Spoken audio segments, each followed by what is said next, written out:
Locked On Vols, your daily podcast on the Tennessee Volunteers. Part of the Locked On Podcast Network, your team every day.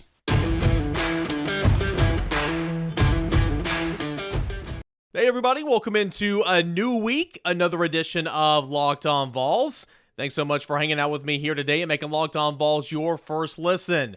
I am your host, Eric Cain. That is at _Cainer on Twitter, and the podcast can be found on Twitter as well, at Locked On Vols.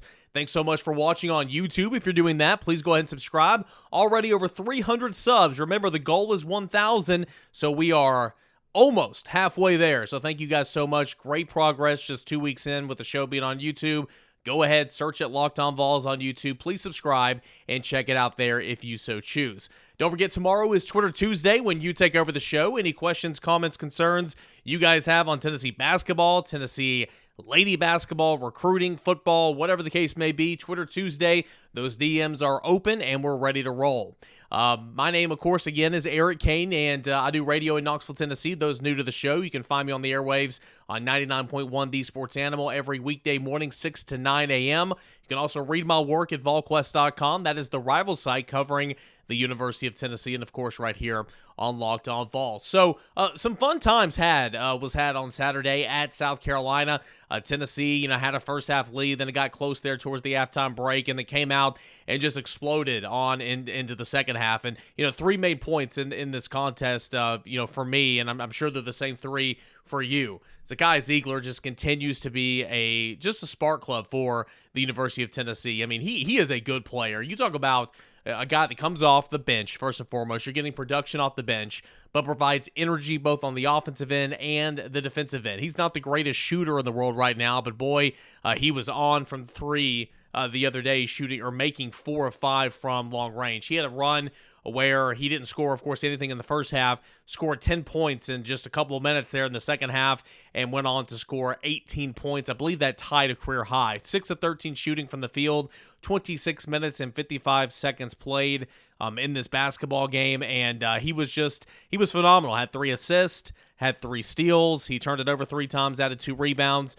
Zakai Zeigler continues. Again, I'll talk about it with Ryan here in a moment, but I mean, it's kind of like you just continue to let legends being born, right? He's obviously a fan favorite for a number of reasons, and Tennessee would not have won this game without Zakai Zeigler. Number 2, Josiah-Jordan James, a career high point total in 20 points. And again, for a 5-star coming out of high school, everybody just thinks, 5-star, you should be dropping 20 to 30 points a game. That's not always the case, all right? Josiah-Jordan James does literally everything for this basketball team, and he's usually not the top or second leading scorer in a certain game. That's just not his game. He's not a very good three-point shooter, but here lately he has been. He's capable of leading the team in points when he wants to, but that's just not really been his game since he's been here at Tennessee for 3 years. But here lately, the scoring has come along, and I think if you get anything from 7 to 10 points of Josiah-Jordan James on the offensive end, I mean, you'll take that every single day, because what he does, he's your team's leading rebounder. He's great on the defensive end. He can play the 4. You saw when Olivier Comeau went down, and we'll talk about that here in a moment. When Olivier Comeau went down, he shifted to the 4 with Fulgerson at the 5. I mean, we've seen him do that in times past. At points in times, he also played the 4 when E. Ponce would go and play the 5. And so the versatility in the defensive lineup is huge for a guy like Josiah-Jordan James. So he is a stat sheet stuffer. And I've always been big on Josiah. We've talked about it on the show before. There are some people that I work with that are just like, he's never going to make it in the NBA. And I'm like, that is so far. I just don't understand how people can think that. Sure, will he be a star? No, he's not a star on Tennessee's basketball team. That's not his role. But because he impacts the game in so many different ways, Josiah-Jordan James is an NBA player. He will be playing in the National Basketball Association at some point in time. He'll have to work to stick to a roster just like everybody does. But, I mean, goodness gracious, if you can't see that he's not an NBA player, you might be blind. It's a whole lot more than just scoring, right? And so, but he did score on Saturday. And, his stat line just continued to look better and better and better for, Josiah-Jordan James. Played 35 minutes. He was 4-9 shooting from the field, or from 3, 7 of 14 from the field. He had 6 rebounds. That was second highest on the team, behind 8 from Uros Plavsic. Had 20 points, had 2 assists, had 3 steals. and he was plus 25 in the plus-minus column. So Josiah-Jordan James had a fantastic game. And then number 3, obviously the injury to Olivier Cromwell. Rick Barnes didn't seem like it was the end of the world post-game, and so, we'll have to see exactly to the extent of it as we get into practice this week in preparations for Mississippi State on the road at 9 o'clock on Wednesday night. We'll have to see the availability for Olivier Cromwell, but a guy that was starting to, figure it out on the offensive end. You saw it early on in SEC play, then he went MIA a little bit, kind of came back, and he's been playing some good basketball here of late. Had 7 points. He was 3 of 7 from the field. He's being very assertive. He made a three-pointer, had 5 rebounds. He had an assist, and then, he went down there with that injury after 17 minutes and change of play. So we'll have to see about his status. That would be a huge loss for the University of Tennessee in a number of ways if he's not able to scratch that lineup for a couple of games or however long it may be. So that is a big one. Those are my big 3 from Tennessee's win over South Carolina, 81-57. But the Volunteers just continued to build that lead. It was up to 26 with about 3 minutes left to go. They went on a 10-0 scoring run with 13 minutes and 48 seconds left in the second half. They led for all but a minute and 36 of this basketball game. They got 17 points from turnovers, scored 14 points in the paint, had 18 points off second chance opportunities, coming off 11 offensive rebounds for the Volunteers. The bench scored 28 points behind 18 from Zakai Zeigler, 8 from John Fulkerson, who I thought played well, 3 of 4 shooting from the field. So Tennessee looked good. Tennessee looked good against a team that, like we talked about, it should have looked good against. Tennessee shot 42.9% from the field in the game, 51.9% from 3, and that's, you'll welcome that every single time. 14 of 27, you will take that every single game and then some, because that's just not been the case so far this year. And Tennessee did a good job shooting free throws. 13 of 14 from the charity stripe. The lone person to miss a free throw in this basketball game was Kennedy Chandler, who went 1 for 2. Everybody else was 2 for 2. Vescovy was 2 for 2. James was 2 for 2. Zeigler was 2 for 2. Folke was 2 for 2. Brock Jancic at the end of the game was 2 for 2. Uros Plavsic made both of his, and then it was Kennedy Chandler who missed 1 of his 2. So Vescovy as well finished with 13 points in this game. 3 Volunteers scored in double figures, of course led by 20 from Josiah, 18 from Zeigler, and 13 from Vescovy. Just the model of consistency is Santiago Vescovy. So Tennessee has now won, I believe, 5 straight SEC games. It's been on quite a run there with minus that hiccup from the Big 12 SEC Challenge, and Tennessee playing some good basketball now. But as we'll speak on with Ryan here in a moment, that's about to change. Tennessee is going to start ending this season off on a little bit of tough of a stretch, just like it started SEC play on. We'll have to see how it can weather the storm. Real quick, Lady Vols continuing to struggle. Tennessee is now 19-4 on the season. You go back, had the loss against Stanford, had the extremely big hiccup against Auburn 2 weeks ago, and then Thursday night against Florida, and then of course you lose to UConn. It stings, but UConn is still a really quality, a good basketball team. But just kind of got blown out. Third quarter told the tale. Tennessee only scored 11 points in that third quarter compared to 23 from UConn. Lady Vols shot only 28% from the field in this one, made only 3 of 15 three-pointers. That's 20% from three-point range.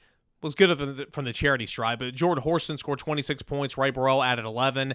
Tamari Key had 8, but just not a very good shooting day for the Lady Vols, who have got to figure it out. You got to figure it out sooner or later. Still nothing to panic over, but especially with the losses coming to Auburn and Florida, those are just kind of head-scratching losses. Stanford and UConn are quadrant 1 losses for the Lady Vols, but time to figure it out. But just like the men, will have a tough 3-game stretch to end the rest of the regular season.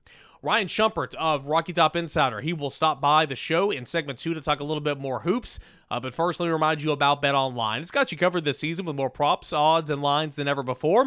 As football season continues its march through the playoffs, right up to the big game here in less than 1 week. BetOnline.net, it remains the best spot for all your sports scores, podcasts, and news this season.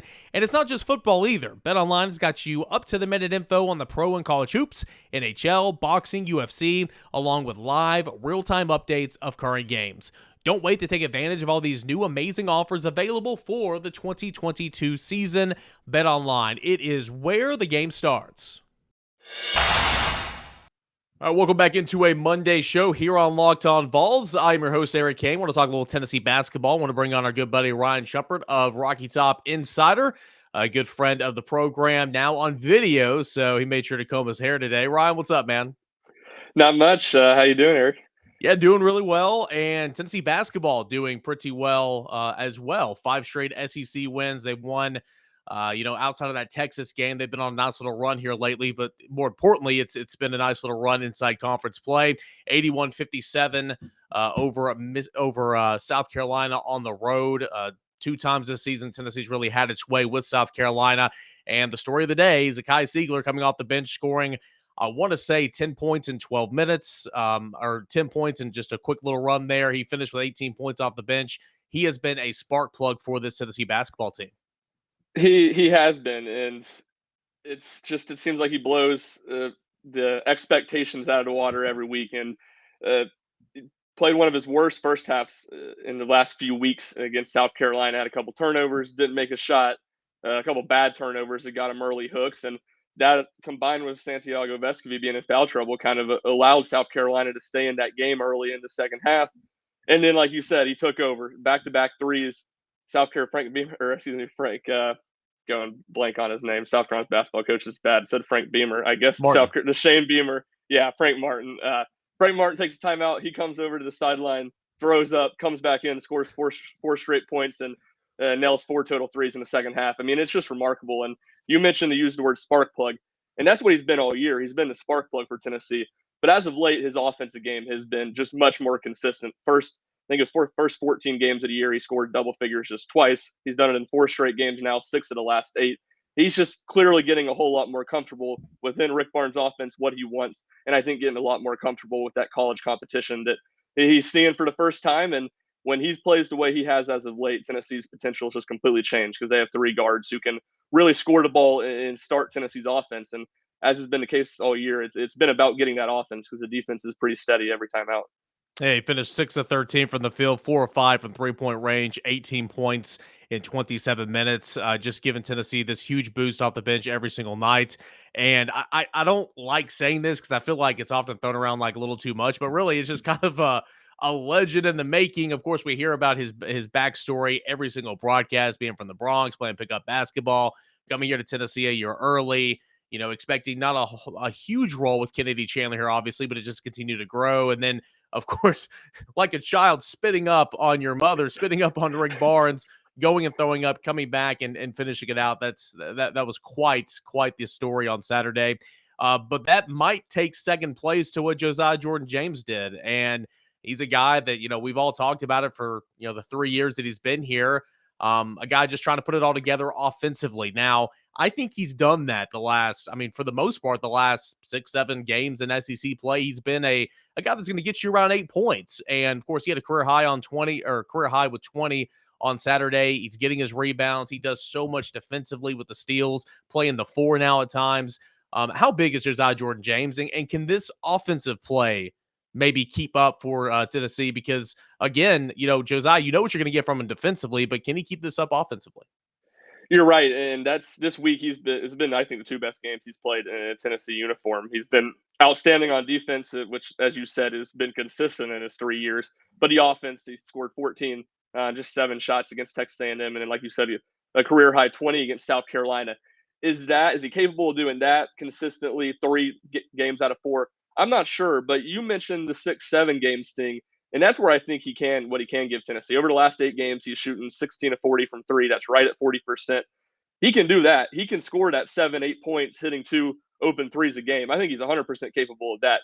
Now, the tough mid-range shots he was hit yesterday, some of the plays he made at the basket against Texas A&M, I'm not sure we've seen enough from him to think he's going to consistently do that.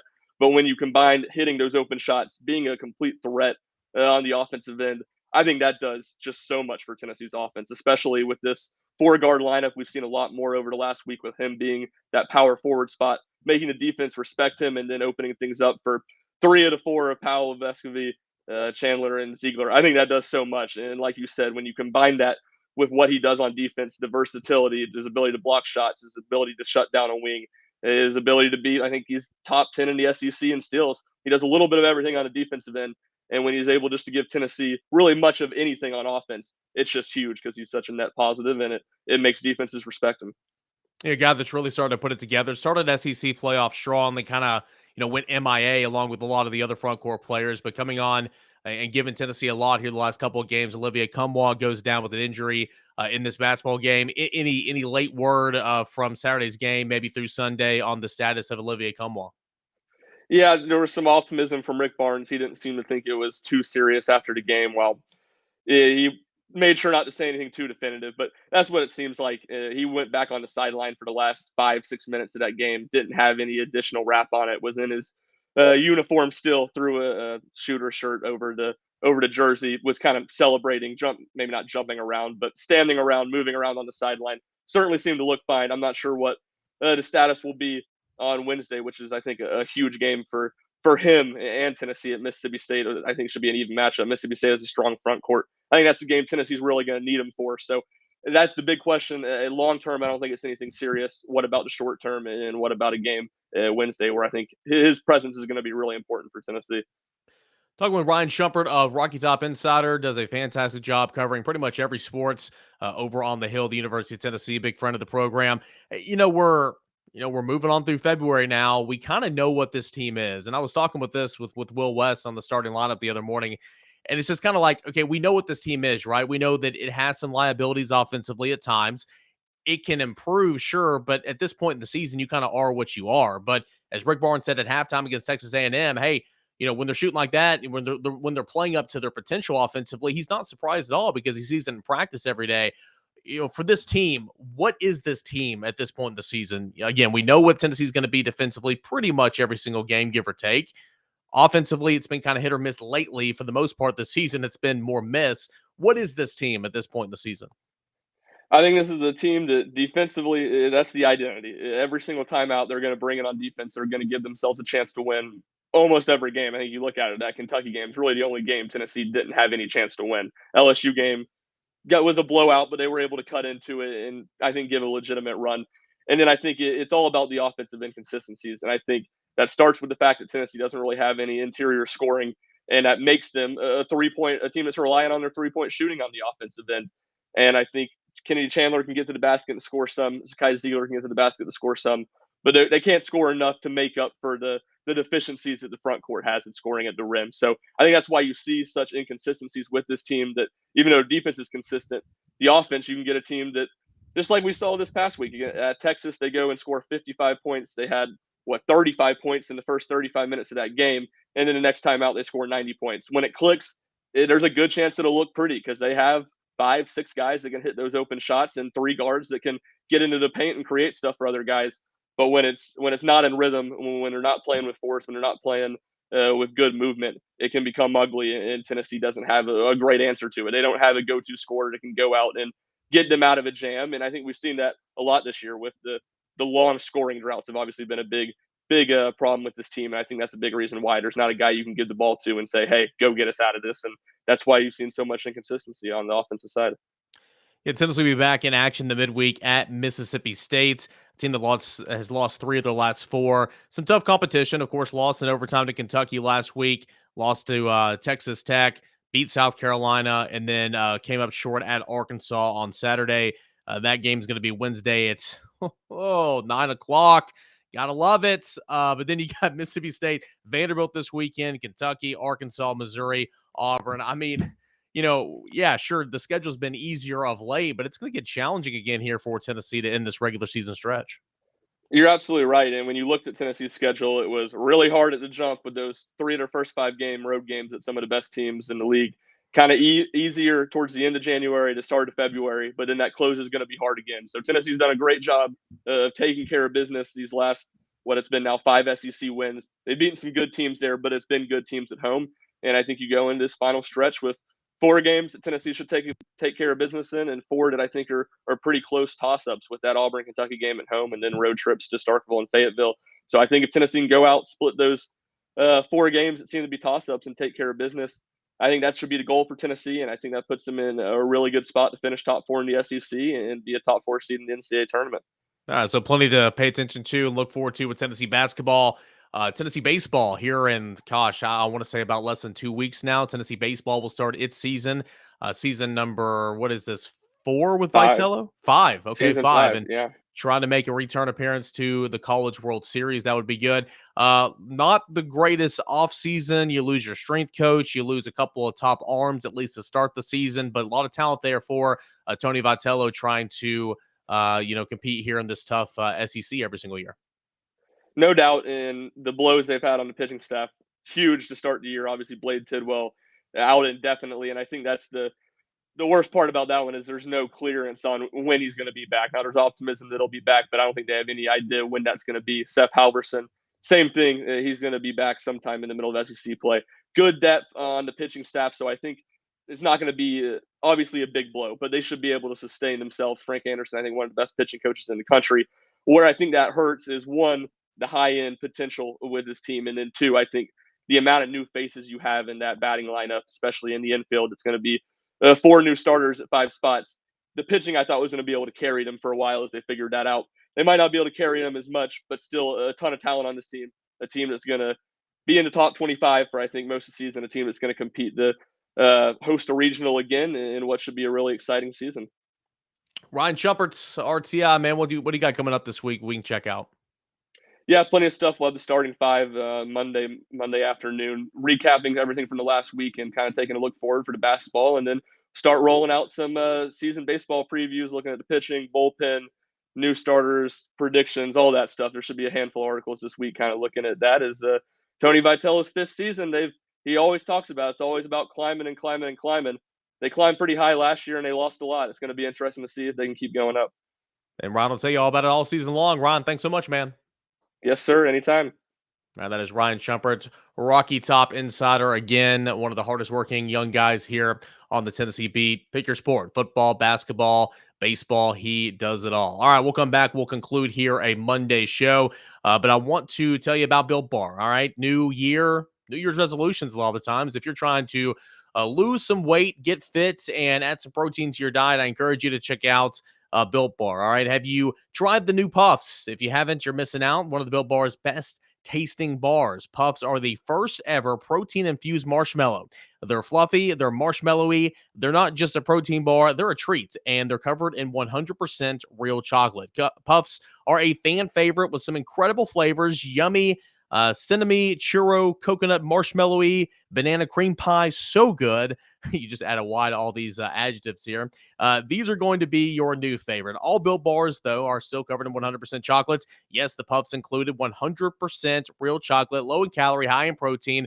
Replace those candy bars with these. They're better. And typically, a candy bar can be anywhere from 200 to 300 calories, while a Built Bar just sitting around, usually 130 calories, 4 grams of sugar, 4 net carbs, 17 grams of protein. All that, you can find it and more, plus all the flavors. That's at Built.com. Use promo code LOCK15 while going to Built.com, and you're going to get 15% off your order. Again, 15% off with LOCK15. That is all at Built.com.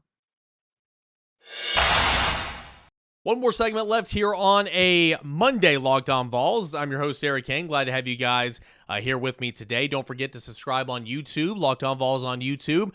Over 300 subs already in a little over 2 weeks, so thank you so much for that. The goal, again, is 1,000. We got Twitter Tuesday coming up tomorrow. Anything you want to know, can be sports, can be just literally whatever. It doesn't have to be sports related, but it can be whatever you want. Tennessee football, basketball, Lady Vols, recruiting, whatever you got. We will do that on tomorrow's show. So at _Cainer and at Locked On Vols, get me in your Twitter Tuesday questions. All right, so some Vols in All-Star games. It's been a couple of segments last week discussing or kind of previewing Tennessee in some All-Star games. I searched high and low, and this is a credit to the Shrine Bowl website. It's trash. It's garbage.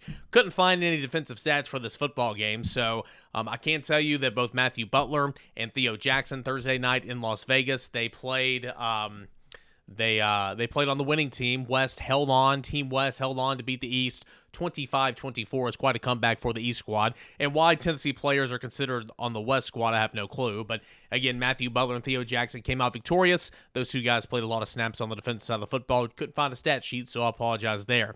We'll continue on with Tennessee Vols in some All-Star games. The Volunteers had 3 players in the Senior Bowl Saturday afternoon, and VFL Velus Jones Jr. kind of led the way for this trio. He had 53 yards on 4 catches. He had a 32-yard pitch and catch from the Western Kentucky quarterback that had a really, really strong season. He led all pass catchers in yards that participated in the Senior Bowl, or second most in yards, but led his squad in receiving with 53 yards receiving. Had a kick return of, I believe, 8 yards, had a rush for -7 yards, had a punt return that did a really good job of tracking the ball, but it ended up being a 5-yard loss in that return. So, it kind of is what it is for Velus Jones. There's only one ball. There's a lot of guys that want to play, so it's not like he played every single snap at wide receiver like he would in a Tennessee football game, or most of the snaps, but a pretty good showing for Velus Jones, who I thought had a decent, at least from everybody we've talked to, everything I've heard, had a decent showing in practice at the Senior Bowl. I think the drops were a little bit of an issue for Velus Jones this year, and this week in Mobile. Keep in mind too, and this is the case when Tennessee will start spring practice in a couple of weeks. This is the case when Tennessee, really any team, not just Tennessee, any team will start fall camp. The defense is always ahead of the offense when you're installing. Defense is reactionary, okay? Offense, it takes reps and reps and reps and reps to get chemistry. Receivers, quarterback, center, guard to tackle, all that. I mean, that's why, the defense is typically ahead of the offense, and these all-star games are kind of ugly in that regard. So I wouldn't take that into major consideration either. So I think he had a little bit of case of the drop skis, stuff like that, but overall, solid outing for Velus Jones. Alontae Taylor had an interception, so that was really, really good to see. They posted the video on Twitter. I'll be honest with you, I don't know if you saw the video. I mean, it was a good recovery, good athletic play to go high point that football and make that athletic catch for the interception. But I mean, Alontae Taylor got beat. It was kind of like a hitch and go, if you will. He kind of bit on the underneath route, and then he had to recover. He did recover, went back and made a nice interception for a ball that was a little underthrown, but still a nice athletic catch. So that was for Alontae Taylor. Had an interception. Certainly, that is a highlight in an all-star game. So good for him. And I believe Cade Mays started the game at right guard for the American team. And he was repping some at center during the week, repped some at tackle, repped some at guard. Everything that I've heard and read, it seems like Cade Mays didn't have that good of a week down in Mobile. Had some penalties, was getting beat off the line of scrimmage a couple of times, but it looked like he was fine. I don't think he gave up a sack or anything in the Senior Bowl. He did get the start from what I'm reading, and so that's kind of how Cade Mays did at his Senior Bowl. And of course, there's no stats, right? I mean, there's no stats for offensive linemen. No one keeps track of the pancake blocks or the plus and the minuses of the grade if you go back and watch film for stuff like this. Just the only time you know about offensive linemen typically is when they're called for a penalty or they give up a sack. And I don't believe Cade Mays did either of that in the game. So, decent showing for the University of Tennessee in the Senior Bowl down in Mobile. Tennessee, again, had 3 representatives, and that is much, much better than some of the recent years where Tennessee's only had 1, 2, or sometimes even none. So, good job there. Last but not least, we'll take a look at the Pro Bowl stat sheet. I watched a little bit of it, and I got to tell you, boy, oh boy, oh boy, the Pro Bowl, I used to love it when I was a kid. It used to be in Hawaii, and I would not go, but I would watch all the events leading up to it, the skills competition, and they played hard. At least that's what I thought when I was little. Maybe I'm off here. And while I'm getting older, God, it is just abysmal to watch. It's trash. Can't play defense. You don't want to get anybody hurt. I get that, but I mean, goodness gracious, they should just flat out do away with the Pro Bowl because it's pathetic. The Senior Bowl, you're balling out because it's about trying to make some money, right? It's an all-star game. You get a bonus for going to the Pro Bowl, but you might get I think you get a bonus if you win the Pro Bowl, but yeah, no one really tries in the Pro Bowl. So Alvin Kamara, I believe, was the only VFL in action this year in the Pro Bowl. He finished with 4 receptions, 23 yards, did not have a carry. Alvin Kamara did not have a carry in that one. The NFC squad made a comeback, but the AFC squad was in control throughout the day and won 41-35. They should do away with the Pro Bowl. It's straight trash. They should do away with the only All-Star game of any substance now is Major League Baseball's All-Star game because it's fun, it's unique, they try to win, it's competitive. Everything else, I mean, the NBA All-Star game is just a joke. Although I will say, at least you get to see highlight plays and dunks and some of the best, basketball players in the world, and that's cool. But there's nothing appealing about a final score that goes, 225 to 214. just no defense, right? I mean, anyone can make a shot or anyone can make a windmill dunk when no one's contesting it, right? So NBA All-Star Game's kind of lame. The Pro Bowl is just straight trash nowadays. MLB All-Star Game is what it is. And I'm very unfamiliar with hockey. I'm not a hockey guy, but I believe that All-Star Game has gone to 3-on-3. I don't even know what that's about. So All-Star Games, they kind of suck now if you're being completely honest. But not at the collegiate level, where Tennessee had some players showing out at the Senior Bowl and, of course, had 2 players playing in the Shrine Bowl.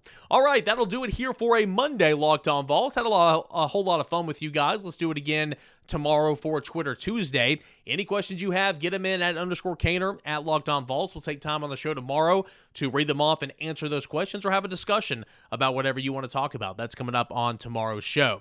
Thanks so much for making Locked On Vols your first listen. Check out Locked On SEC with Chris Gordy. He does some fantastic interviews from players and coaches around the SEC. That is Locked On SEC, a part of the Locked On Podcast Network. Make that your second listen behind Locked On Vols, which is your first listen. Guys, YouTube, I'm going to keep saying it. Y'all are doing a fantastic job. If you haven't already, it's never too late. Go subscribe to the YouTube channel, Locked On Vols. The goal is 1,000 subs, already over 300. Can't thank you guys enough. We'll do it again tomorrow, everybody. Thanks so much, and enjoy the rest of your Monday, everybody.